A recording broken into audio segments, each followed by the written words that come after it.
Hello, good morning once again. Welcome to our Organization and Management class. We are now on the Q2 WEEK4. I'm your teacher, Mrs. Lorie A. Develos. So last week, do you still remember our topic? So we discussed all about the leading, communication.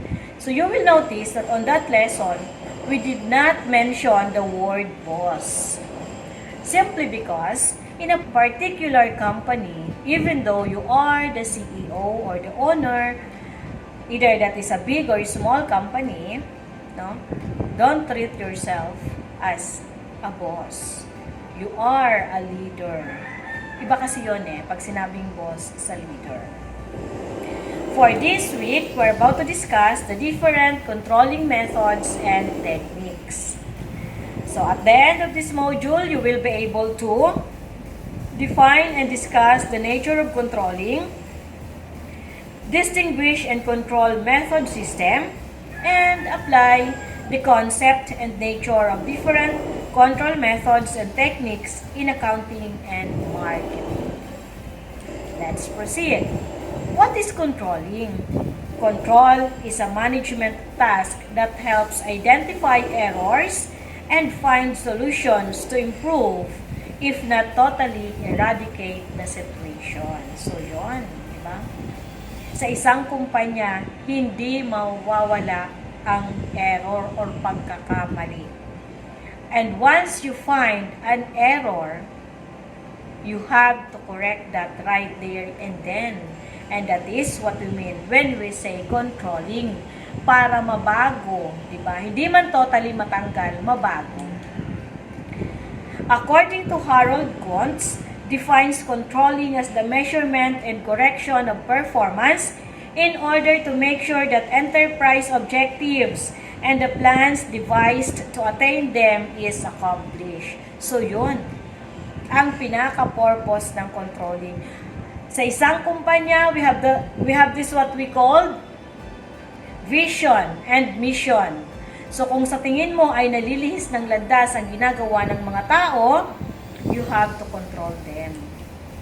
Characteristics of controlling. Control is a process done by management continuously. This is connected to planning and sees to it that the standard outputs are met. So yun. Hindi pwedeng isang buwan lang ipapractice ang controlling all year round. Diba? Nang sa ganon, alam mo na nasusunod kung ano ang gusto mong palabasin. Elements of good control system. Unang-una, feedback. Sinabi ko na to before pa on our previous lesson. Kapag nakita mo sa isang mong tao na may mali siyang ginagawa, right there and then, call his or her attention. Kausapin mo na po. Diba? Mali yan. Ganito dapat. Feedbacking yon. Ito ang ating plan A, hindi nag-materialize. Dito tayo sa plan B para mas mapaganda.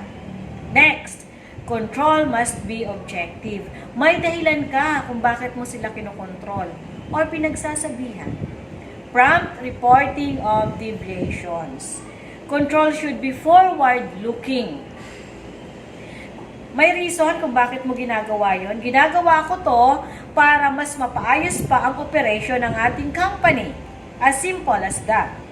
Next, flexible control. Yon. Next, hierarchical suitability. Kung ikaw ang pinakamay-ari at hands-on ka sa operation ng iyong company, kung ang manager mong nagkamali, pagsabihan mo rin. Hindi ibig sabihin na manager siya, mataas ang posisyon niya, pag nagkamali siya, ibabaliwalain mo na. No. Pinagsabihan mo nga ang janitor mo, for example, how much more? Yung mga mas nakatataas ang posisyon. Economical control.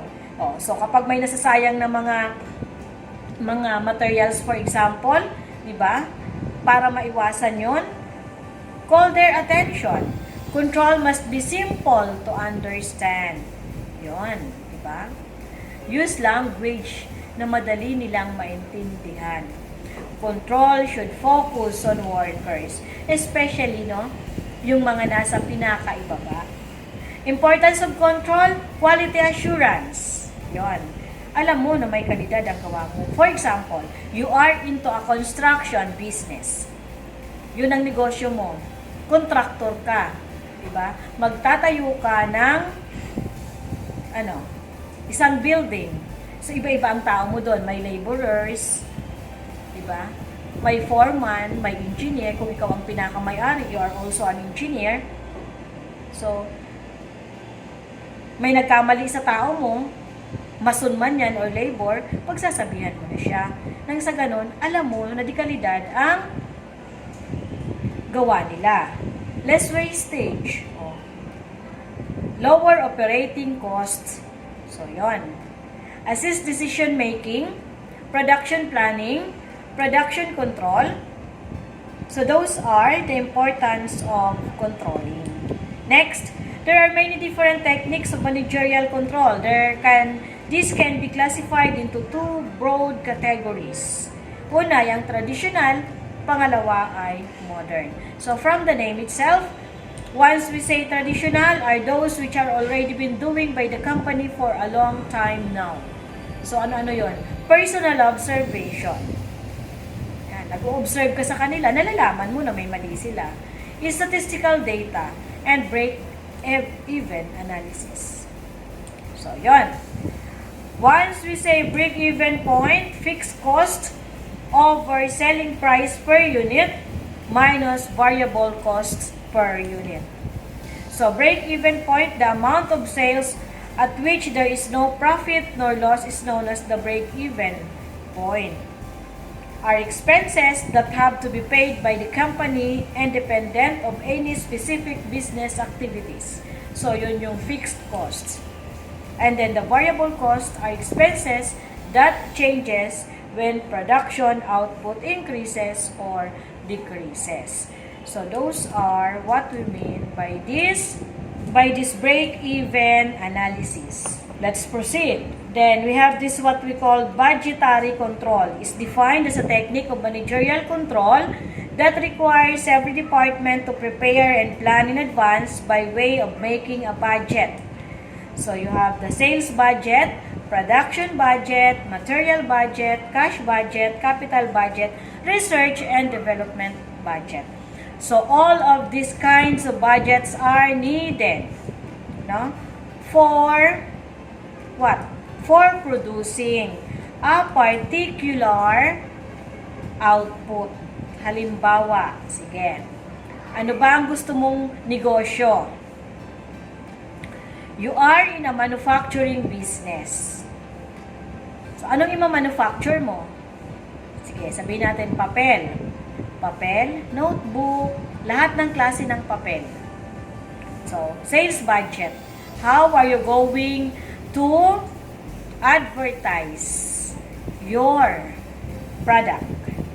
For the production, magkano ang kakailanganin ko kapag nag-umpisa na ako sa manufacturing business ko? Production budget yon. How about the materials? Sa production kasi, kailangan mo dyan ng mga machines. Diba? Tao. Sa materials, anong kailangan mo dyan? Raw materials na kailangan mo sa paggawa ng papel. Cash budget, pampasahod. Capital, kapag sinabi natin capital, lahat na yon. Lugar, pampasahod, materyales, lahat na nandyan.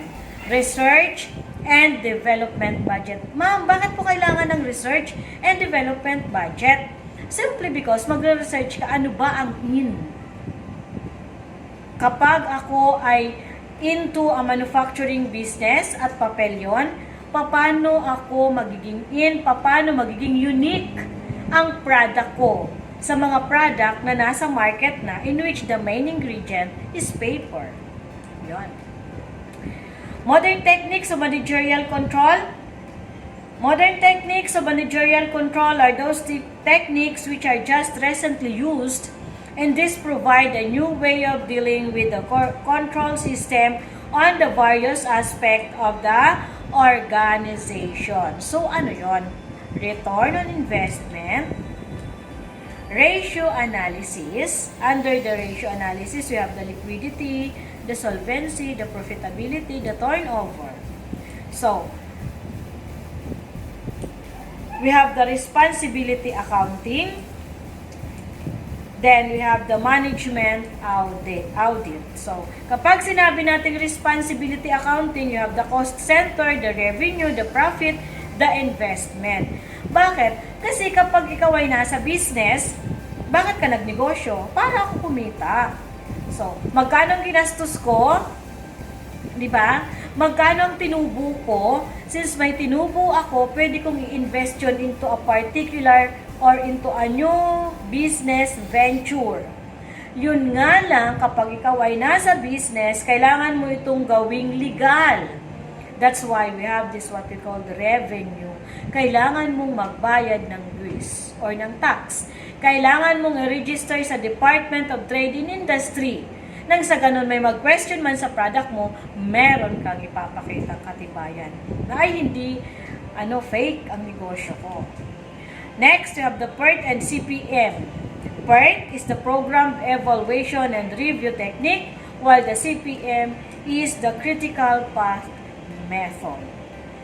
Okay, for your learning task 1, this can be found on page 20 of your module. Read each statement carefully and determine if the statement is true or false. Write your answer in the space provided. For letter B, classify the following expenses from column. Identify them if they belong to fixed cost or variable cost. Write your answer in your pad paper. Let's continue.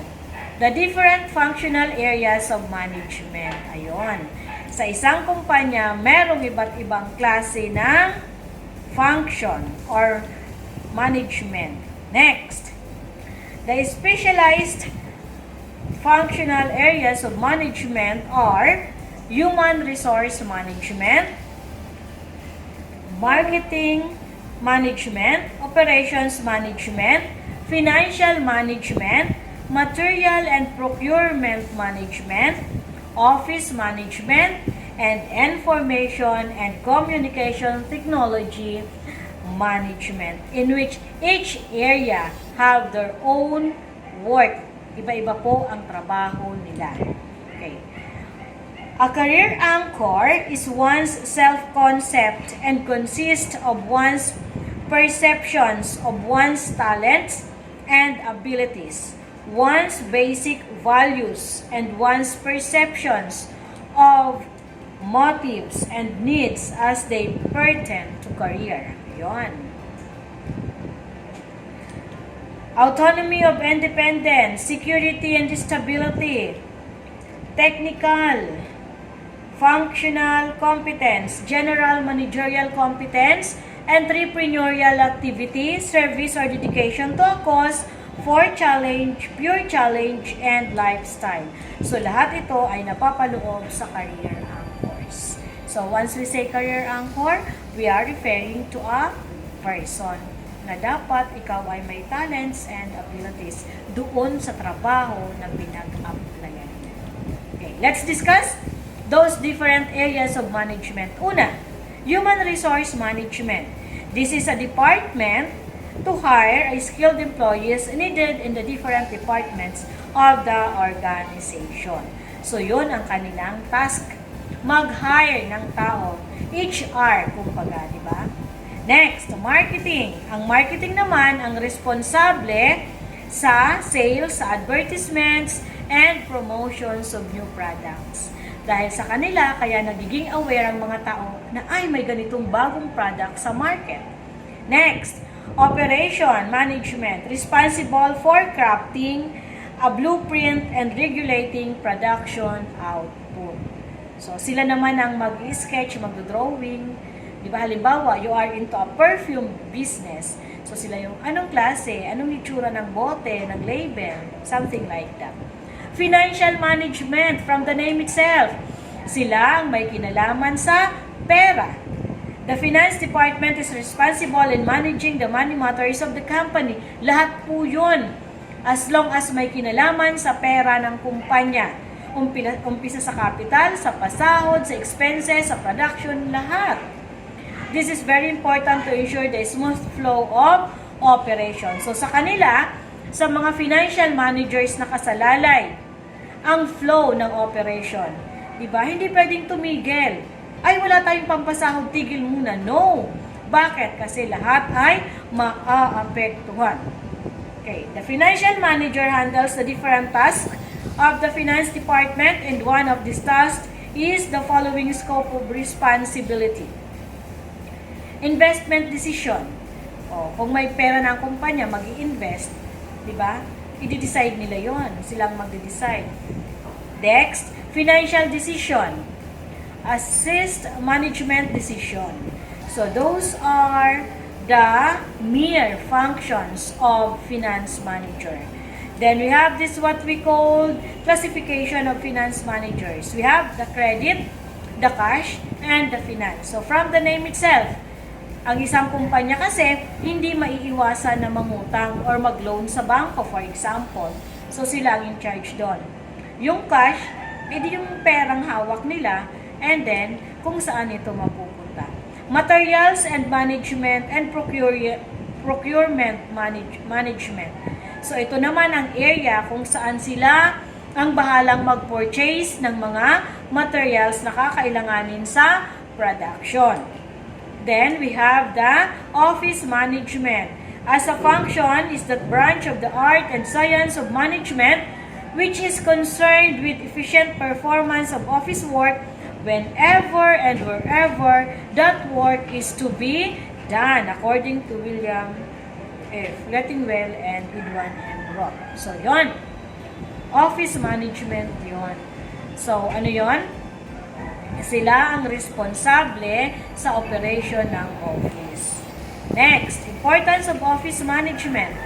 Helps in achievement of targets. So, hindi pa pwedeng walang target sa isang office. So, ito ay kailangan nilang ma-achieve. Optimum use of resource, minimization of cost, and the smooth flow of work. So, yon.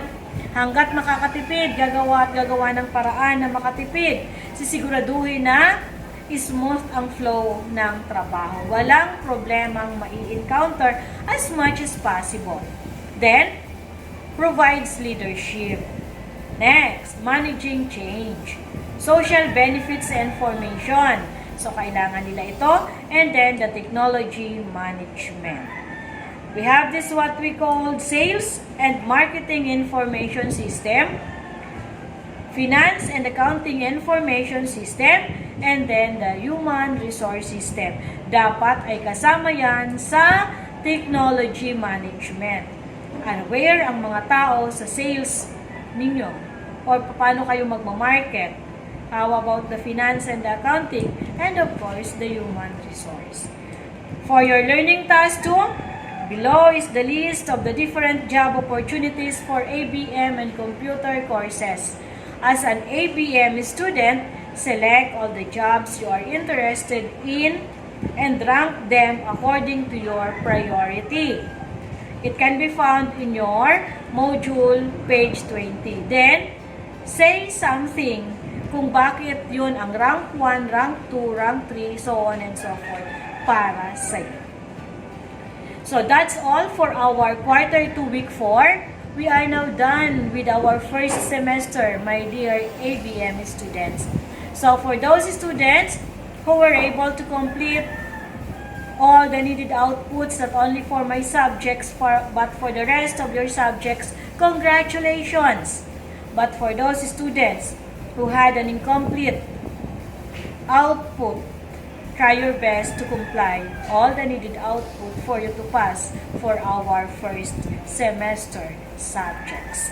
Congratulations, everyone!